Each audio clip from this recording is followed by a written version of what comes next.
morning. Today is Friday, March 27th, and today would be the last day that we read our story, Daniel in the Lion's Den.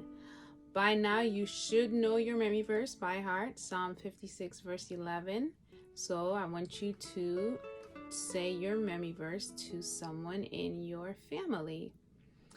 I am going to read the story, and what I want you to do, I want you to pretend like you're Daniel. So as I read, I want you to act out the story.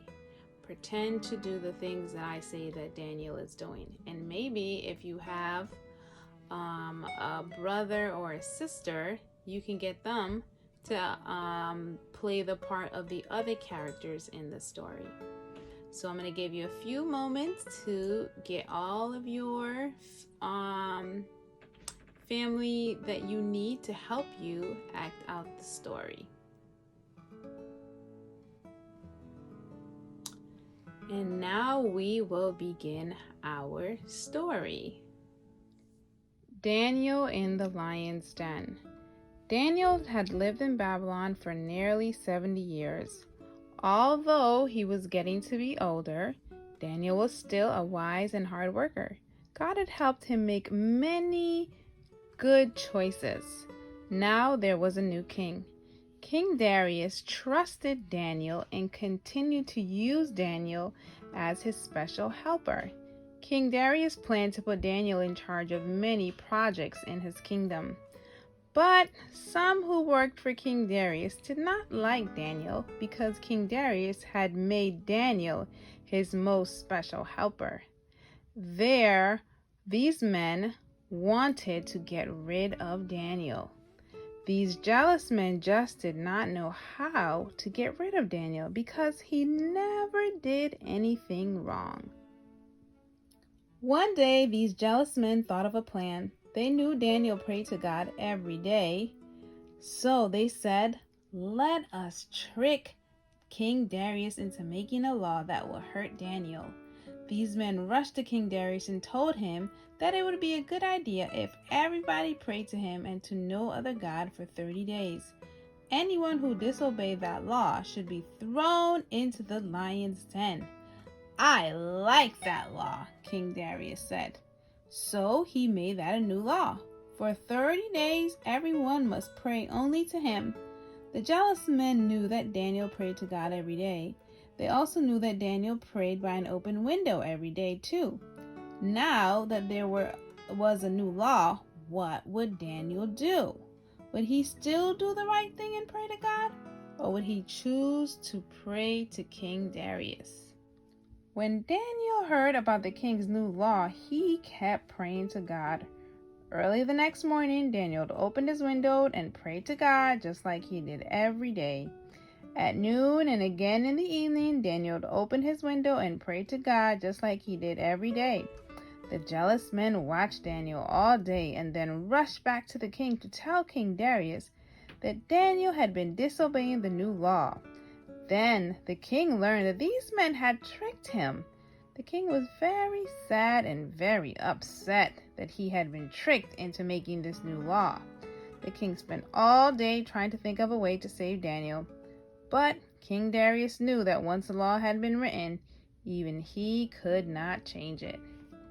Near the end of the day, the king sadly told his soldiers to arrest Daniel and bring him to the lion's den. "Daniel, I have always been able to trust you.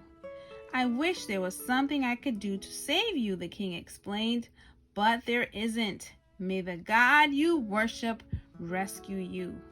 The soldiers took Daniel and they threw him into the lion's den.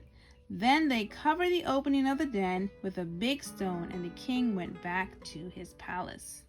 But Daniel wasn't alone in the lion's den. God had sent an angel to shut the mouth of the lion. Daniel stayed in the lion's den all night long, and all night long the angel kept Daniel safe from the lions. I'm sure that even in the lion's den, Daniel prayed and thanked God for sending the angel to take care of him. Early the next morning, King Darius hurried with some of his soldiers to the lion's den. King Darius wanted to know what had happened to Daniel. The king had his soldiers remove the large stone as quickly as they could. "Daniel, Daniel," the king yelled into the lion's den, "was your God able to save you?" From down in the lion's den, Daniel answered, "I trusted my God, and he sent an angel to shut the lion's mouth, that they would not hurt me."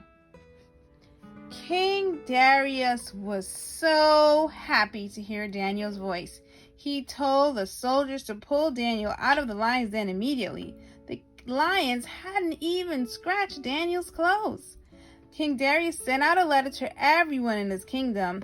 "Now I know that Daniel's God is the one true God," King Darius wrote.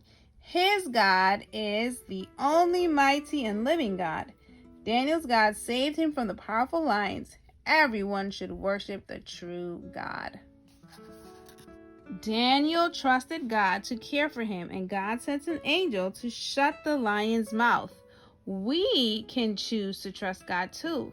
In the Bible, we read, "I trust in God, so why should I be afraid?" Psalm 56, verse 11. Can you all say that with me? I trust in God, so why should I be afraid? Psalm 56, verse 11. You can always trust God to take care of you all during the day and all during the night, even when something scary might happen. When we choose to trust God, we do not need to be afraid. So even when you are afraid and when you are scared and when you are worried, you can trust God and He will take care of you. So that's the message that the Bible story wanted to emphasize this week. And that's the lesson that we wanted to emphasize this week, is that when we are thinking about being afraid, we do not have to be afraid. We can trust that God will always take care of us. So always remember that. Okay? Bye.